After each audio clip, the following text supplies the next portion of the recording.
Hi!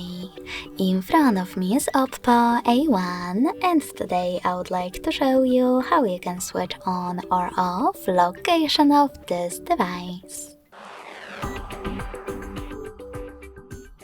You need to begin by opening Tab menu and looking for Location shortcut.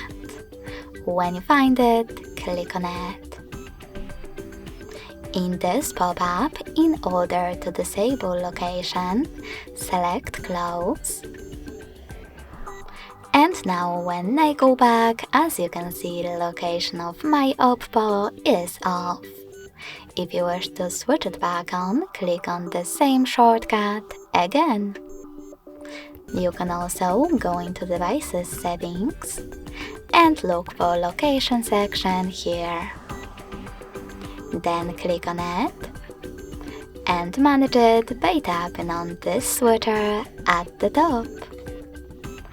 Thanks so much for watching. If you enjoyed this video, don't forget to leave a like, comment and subscribe.